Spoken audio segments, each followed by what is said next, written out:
नमस्कार दर्शकों, मैं नाज़मा आब्दी और आप देख रहे हैं न्यूज़ 30 एक्सप्रेस।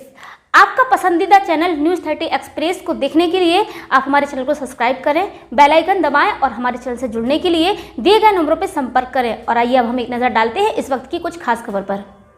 ओम प्रकाश राजभर ने भाजपा पर बोला जुबानी हमला। बहराइच पहुंचे सुहेलदेव भारतीय समाज पार्टी के राष्ट्रीय अध्यक्ष ओम प्रकाश राजभर ने बीजेपी सरकार पर जमकर हमला बोला। यहां महापंचायत में मुख्य अतिथि के रूप में पहुंचे ओम प्रकाश राजभर ने उत्तर प्रदेश की योगी आदित्यनाथ की बीजेपी सरकार पर निशाना साधते हुए कहा कि प्रदेश की जनता योगी जी के सांड से परेशान है। यही नहीं, राजभर ने चुनाव आयोग को चैलेंज करते हुए कहा कि चुनाव आयोग की भी औकात नहीं है कि मोदी योगी के कहने पर हमारे सिंबल को रोक दे।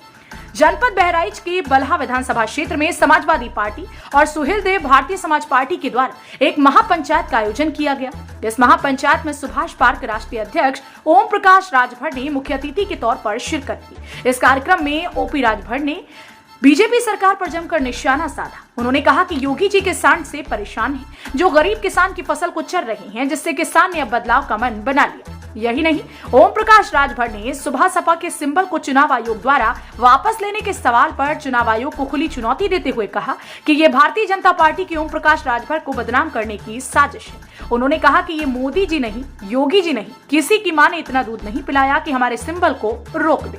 यही नहीं, ओम प्रकाश राजभर ने चुनाव आयोग को चैलेंज करते हुए कहा कि मैं चैलेंज देता हूं, मोदी योगी तेरे कहने पर चुनाव आयोग की भी औकात नहीं कि हमारे सिंबल को रोक दे। हम सिस्टम में रहते हैं, हमारा सिंबल छड़ी है और हम उसी पर चुनाव लड़ेंगे, हमें कोई नहीं रोक सकता। बीजेपी सरकार के विकास कार्यों के लोकार्पण पर कटाक्ष करते हुए ओम प्रकाश राजभर ने कहा कि यह जो कह रहे हैं और कर रहे हैं वह पुरानी सरकार के कार्य हैं। इनके पास सिर्फ शिलापट और पर्दा लगाने का पैसा है। पर्दा उठा के पीछे देखो तो कुछ भी नजर नहीं आता। जेवर एयरपोर्ट पर केंद्र सरकार को घेरते हुए ओम प्रकाश ने कहा कि एक तरफ एयरपोर्ट और हवाई अड्डा अडानी को बेच रही हैं, तो दूसरी तरफ एयरपोर्ट बना रही हैं।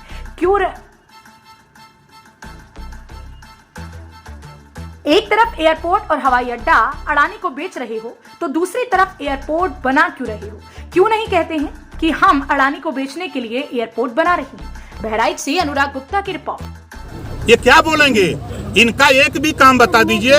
13 एग्जाम हुआ है जो मैंने लिस्ट देखा, 13 एग्जाम में 13 पेपर लीक। वही का लीकेज अपन नहीं बन कर पाओ तो का दूसरा काम करिए सर।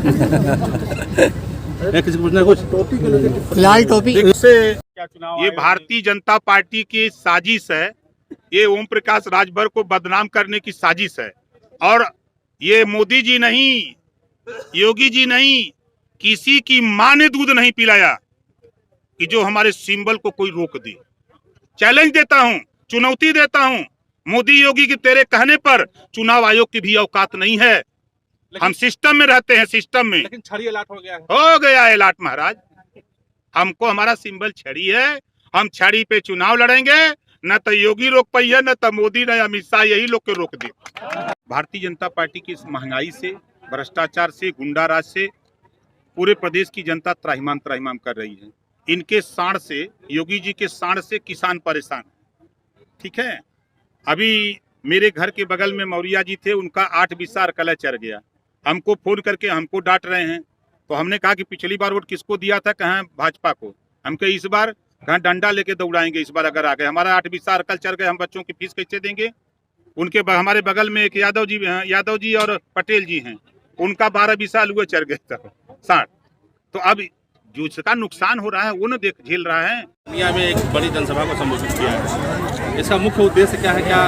मतलब जिस तरीके से लगातार बीजेपी एक बार कर रही है कि किसान हो, अगड़ा हो, पिछड़ा हो, सभी हमारे साथ हैं, लेकिन जिस तरीके से भीड़ आपने देखा जा रहा है तो काफ़ी अप्रत्याशित है। क्या कहेंगे? देखिए, प्रदेश की जनता बदलाव चाहती है। भारतीय जनता पार्टी की इस महंगाई से, भ्रष्टाचार से, गुंडाराज से पूरे प्रदेश की जनता त्राहिमाम कर रही है। इनके सांड से, योगी जी के सांड से किसान परेशान है। ठीक है, अभी मेरे घर के बगल में मौर्या जी थे, उनका 8 बिस्सा अरकला चर गया। हमको फोन करके हमको डांट रहे हैं। तो हमने कहा कि पिछली बार वोट किसको दिया था? कहाँ? भाजपा को। हम कहे इस बार कहाँ डंडा लेके दौड़ाएंगे इस बार अगर आ गए। हमारा 8 बिस्सा अरकल चर गए, हम बच्चों की फीस कैसे देंगे? उनके हमारे बगल में एक यादव जी और पटेल जी हैं, उनका 12 बिस्सा अलुआ चर गए था 60।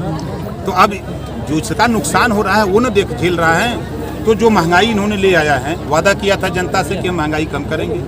इन्होंने वादा किया था कि सबका साथ सबका विकास होगा, लेकिन आज कोई पत्रकार सही बात दिखा दिया रहा तो उसके ऊपर मुकदमा। पत्रकार चौथा स्तंभ होता है, सरकार की कमियों को उजागर करता कि कमी इसको ठीक करो, लेकिन उसी के खिलाफ सैकड़ों पत्रकारों को मुकदमा लिख दिया। कोई नेता सही बात बोला तो उसको जो है मुकदमा लिख दिया। और ये इनके बड़े नेताओं की हालत बता दूं, हमारे चाहे प्रधानमंत्री जी हों, चाहे गृह मंत्री जी हों, चाहे मुख्यमंत्री जी हों, इन लोगों को जैसे कहते हैं कि इसे दूरबीन से देख रहे, कोई अपराधी नहीं दिखाई दे रहा है। देख रहे हैं ना, जाति चिन्ह करके कार्रवाई हो, हरिशंकर तिवारी के ऊपर कार्रवाई होगी, विजय मिश्रा के खिलाफ कार्रवाई होगी, अतीक के खिलाफ कार्रवाई होगी, मुकेश राजभर के खिलाफ कार्रवाई होगी, अजय यादव के खिलाफ कार्रवाई होगी, राम कुमार पटेल के खिलाफ कार्रवाई होगी, मंगरू चमार के खिलाफ कार्रवाई होगी। ये जाति चिन्ह के कार्रवाई कर रहे हैं, माफिया दिखाई नहीं दे रहा है। और हमारे गृह मंत्री के मंच पर अजय मिश्रा टेनी बैठा हुआ, जिसके ऊपर 302 के जमानत करा करके है, 120B में मुकदमा लिखा हुआ है, और किसानों के ऊपर गाड़ी चढ़ा करके 4 किसानों की हत्या कर दी, और उसी में एक पत्रकार की हत्या हो गई। उसके एवज में 9 लोगों की जान गई। अभी भी मंत्री को अपने पास रख करके घुमा रहे हैं। ये दिखाई नहीं दे रहा है। पूरे प्रदेश में जनता बदलाव चाहती है। हम तो बांदा, चित्रकूट, हमीरपुर, झांसी, जालौन, उरई जाकर के देख लिया, एक तरफा चुनाव होने जा रहा है। हमने आजमगढ़, मऊ, बलिया, गोरखपुर, देवरिया, श्रावस्ती, बलरामपुर, गोंडा, फैजाबाद, सुल्तानपुर, अम्बेडकर नगर, जौनपुर, मिर्जापुर, सोनभद्र, चंदौली, गाजीपुर, बनारस, बस्ती, संत कबीरनगर, सिद्धार्थनगर 163 सीटें हैं। ये कौन जीती है नहीं। अब आगली लखनऊ रली है, अब आगली इधर तई बहराइच में आज खाली सलाम कर अपने नेतन के। आज आपने देखा न कि पूरे प्रदेश में अहिर गडेरी, कुनबी, कोयरी, भर, चमार, मुसर, धोबी, खटीक, पासी, केवट, बिनमला, जुल्हा, दुनिया, अंसारी, शेख, सैयद, पठान, चौहान, ठाकुर, ब्राह्मण, बनिया, लाला, गुण, खरवार, भूमिहार, बिहार, नाई, आरा, कर्क, बंसी, खंगार, बंगार, बहेलिया।